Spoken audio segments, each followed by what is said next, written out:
బోనాలు తీయడానికి అయితే టైం అయ్యింది. ఎందుకంటే చూడండి ఫుల్ వర్షము. ఈ వర్షంలో పాపం బోనాలు ఎలా తీసుకెళ్తారో ఏమో, రెడీ అవ్వడం కూడా కష్టము. ఉరుముతుంది, చాలా ఉరుముతుంది. ఇప్పటిదాకా ఫుల్ వర్షము, ఇప్పుడు కొంచెం తగ్గింది.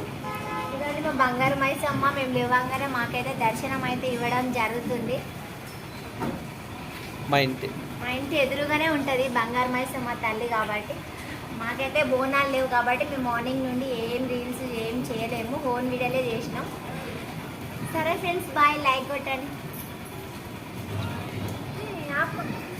ఇగో చూడండి మా అక్క వాళ్ళు అయితే బోనం అయితే చేసిర్రు. 5 బోనాలు చేసిర్రు. మొత్తానికి 5 బోనాలు అంటే 5 అమ్మవాళ్ళ దగ్గరికి 5 బోనాలు తీసుకొని వెళ్తారు. ఫుల్ వర్షం కూడా వస్తుంది. మా అక్కకి దేవుడు కూడా వస్తాడు. మొన్న బల్కంపేట ఎల్లమ్మ దగ్గర చెప్పినాం కదా, చెప్పింది మాట్లాడింది.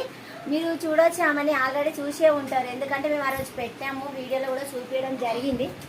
ఇంకా బోనాలు తీయలేరు అనమాట, వర్షం వస్తుంది. ఇక బంగారు మైసమ్మ తల్లి అయితే చూడండి మార్నింగ్ లేచి నుండి వాళ్ళు పూజలు చేసిరు, బియ్యం పోసిరు, అమ్మవారికి అన్ని సమర్పించడం అయితే జరిగింది. ఇంకా కొద్దిసేపు అయినాక బోనం ఎక్కించి నైవేద్యం అవన్నీ పెడతారు. సరే ఫ్రెండ్స్ బాయ్ బాయ్.